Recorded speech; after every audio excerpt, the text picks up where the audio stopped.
Welcome to Resilient Inspirations. Around here, we believe every story carries a lesson and every question opens a new door.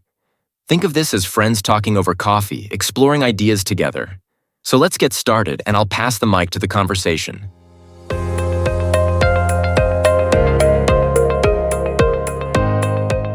Welcome to the debate. Today we're digging into a pretty ambitious framework from our source material called the Magic Triangle.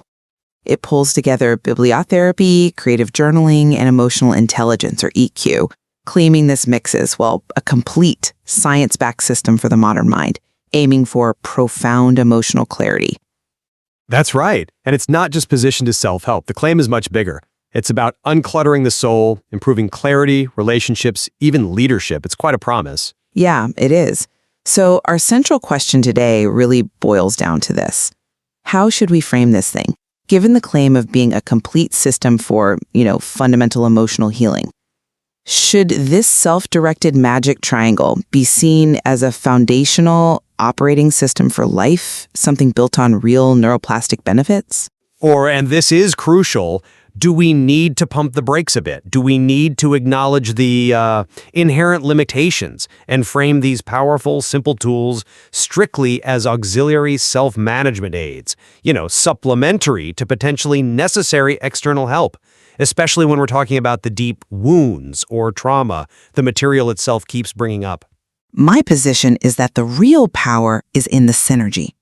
This self-directed cycle, insight from books, expression through journaling, integration via EQ, it offers a genuinely robust neuroplastic foundation. It's not just tinkering, it's aimed at a fundamental reset, achievable through consistent daily practice. And I'm coming at it from a slightly different angle. I think the intense focus on simplicity and self-reliance, while definitely appealing on the surface, creates a significant risk management issue. When you apply that kind of simplicity to profound emotional healing, it risks being dangerously insufficient. And if we're not crystal clear about its boundaries, we risk making an irresponsible claim, especially to a more skeptical, perhaps more sophisticated audience. Okay, let's just quickly define the parts, because the combination is key here. Bibliotherapy, that's basically curated reading for emotional perspective. Journaling gives you that structured emotional outlet. And then EQ is the practical side, integrating the insights from the first two. Now, my core argument is that this combo is foundational because it operates at a biological level. The source material points to studies showing consistent practice actually lowers cortisol levels, quiets down the brain's alarm center, the amygdala, and strengthens the prefrontal cortex. That's real biological regulation we're talking about. And it requires, as the source says, no special skills, only a willingness to begin. For that pragmatic professional who just needs results, the measured, consistent nature of these daily micro-rituals, maybe just 10 minutes a day, provides undeniable, quantifiable proof. It feels like a low-stakes way to turn that constant emotional turbulence into clarity. Okay. That's a strong way to frame it. High-yield cognitive optimization. And I absolutely concede its effectiveness for managing the daily grind, the emotional clutter, minor annoyances, digital overload, task saturation. I get that. But the framework's reach feels overextended. When the source starts using language like healing through the power of books and referencing really severe human experiences, deep grief, complex trauma, that's where serious questions about sufficiency start to pop up for me. The system is fundamentally built on self-regulation, on introspection. And yes, we see these compelling examples like Leela dealing with her divorce. But the real conflict, the inconsistency, emerges when the source itself repeatedly includes this crucial disclaimer: consult a mental health expert, right? Especially when dealing with the kind of deep, unresolved conversations that powerful books, like Say the Body Keeps the Score, might surface. That disclaimer, embedded right there, suggests the system knows it's incomplete for the heavy stuff it sometimes claims to address. I understand why you're focusing on that disclaimer, but let me offer a different take on the scope. I think the success stories actually demonstrate its depth, not just its ability to, clean up surface level stuff. The process isn't passive reading. It's about actively choosing the right story, the right narrative, which is essential to bibliotherapy that provides language and structure for an internal wound. Look at the example of Maya, who turned deep grief into purpose. She didn't just grab any book off the shelf. She found a specific grief memoir that mirrored her pain. This guided selection, combined with the immediate outlet of journaling, that's what facilitates integration. The framework is essentially teaching the user to manage that critical space between feeling something and reacting, allowing them to achieve what the source calls the ripple effect of emotional clarity. For fundamental internal shift.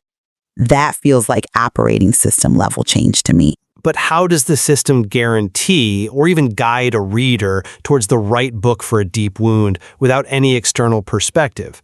That's exactly where self-direction becomes a bit precarious, doesn't it?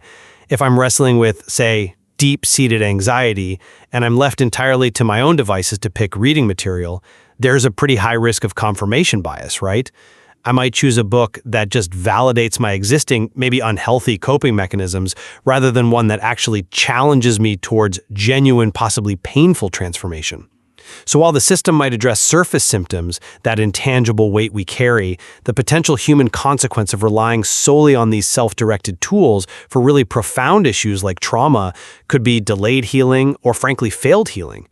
The source material even acknowledges that reflection itself carries risks, like intense emotional discomfort. When you start pulling on a thread of trauma, with just a self-guided journaling prompt, you risk completely overwhelming the very system you're supposedly trying to manage, precisely because there's no clinical container, no external support for that intense pain. I have to push back on the idea that simplicity automatically equals system failure, though. For the specific audience often discussed, the overwhelmed professional stuck in the productivity clutter paradox, simplicity is actually the key feature. It's what convinces the skeptic that this is manageable optimization, not necessarily deep, complex therapy they don't feel they have time for. We need to focus on the quantifiable data here, because that's what resonates with a pragmatic mindset. The source cites results like a 22% reduction in baseline cortisol over 30 days from structured emotional release and nearly a 40% increase in self-reported clarity. That's scientific, measurable impact. It's framed as a methodical reset that converts insight into instinct.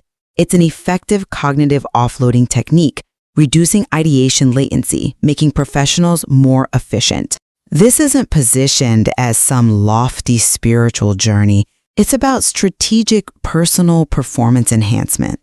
Okay, I'll concede, the cortisol data is hard to argue with, especially for that high-achieving, data-driven target audience.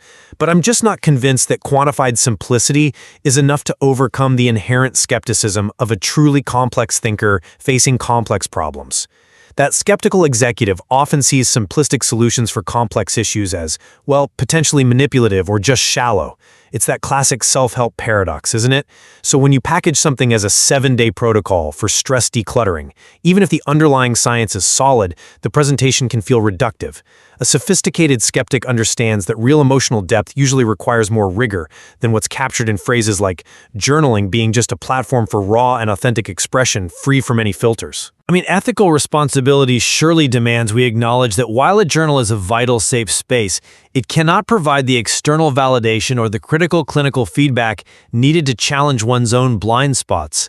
It can't reliably identify potentially harmful circular emotional patterns that might just get reinforced through purely unfiltered self-expression. All right, let's scale this up then to the systemic impact, because that's where the quantitative argument becomes, I think, a strategic necessity. A key strength here is how the system scales from individual clarity to collective impact. The source talks about creating the calm leadership archetype, and the data presented supports its value in organizations. Things like a 40% reduction in team miscommunication, increased employee well-being, these aren't trivial improvements. For corporate leaders, for professionals who might instinctively resist practices they see as soft skills, the tangible benefits, reduced burnout, higher productivity, even documented revenue growth linked to companies adopting EQ practices, that makes the business case undeniable.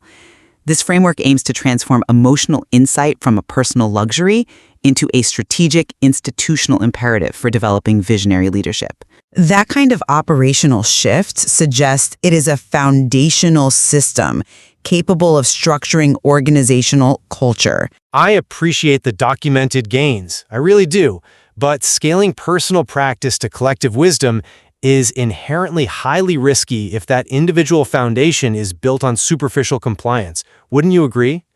If a leader achieves self-regulation mostly through, say, box breathing and ticking off their 10-minute journal entry, but without genuinely processing the root cause of their stress, maybe unresolved guilt over past failures or deep burnout, then the resulting calm is just a performance. It's a behavioral veneer, not deep change. The system talks a lot about resilience, but if that resilience is built on avoiding underlying conflict, that's a dangerous model to scale. This kind of superficial calm becomes particularly problematic in some of the conflict resolution models mentioned, like depersonalizing issues through anonymous journaling prompts. Sure, surfacing issues anonymously might help initially, but it could also fail to address the core human dimensions of trust and personal accountability that are absolutely necessary for true post-conflict innovation and growth. You risk fostering a corporate culture of, dare I say it, fragility, where emotional insight is wielded strategically to suppress tension rather than genuinely resolve it. But the system explicitly pushes against suppression by mandating integration as the final step. The leader isn't just breathing calmly. They are expected to use their developed EQ to respond reflectively, not reactively.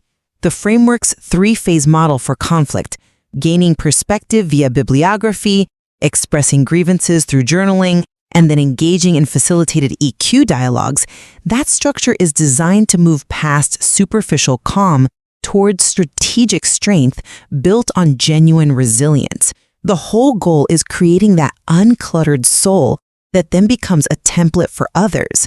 That template is structural, not superficial. That structure relies heavily on a potentially deeply uncomfortable active integration step, though, one that, as we've noted, the source material itself flags as carrying the risk of significant emotional discomfort. And that very discomfort is often the precise threshold that pushes people to seek external professional help. So the responsibility of such a powerful, accessible tool has to be clarity about its limits. We really must define this system as a vital tool for emotional maintenance, for cognitive hygiene, absolutely useful, but not as the primary healing pathway for deep, complex human pain. Look, the beauty of this magic triangle lies in its flexibility, its quantifiable results, and its sustainability. It offers a solid foundation for resilience, helping people transform that heavy emotional load into focused, strategic action. This foundational clarity meets a critical, measurable need in our current age of constant digital and emotional overload. And while bibliotherapy, journaling, and EQ are, without doubt, powerful tools for achieving emotional clarity and cognitive offloading, they should really be viewed as essential augmentation, not the whole solution. I think the most responsible, ethical stance is to emphasize that sustained, deep emotional transformation often, perhaps usually, requires professional guidance, especially when communicating with that skeptical audience, rightly wary of self-help promising simple internal fixes for complex human suffering. The source material definitely demonstrates the profound power of self-stewardship, no question. True. But both the system's sometimes vast claims and its own necessary disclaimers just serve to highlight that ongoing tension, don't they? The tension between its laudable accessibility and its ultimate sufficiency in the complex pursuit of lasting inner peace. That wraps up today's journey. Thanks to my friends for sharing their thoughts, and to you for being part of this circle. Remember, inspiration isn't found once. It's built every day in small choices. If this talk spoke to you, share it, follow along, and let's keep the conversation alive. Until next time, stay curious and stay inspired.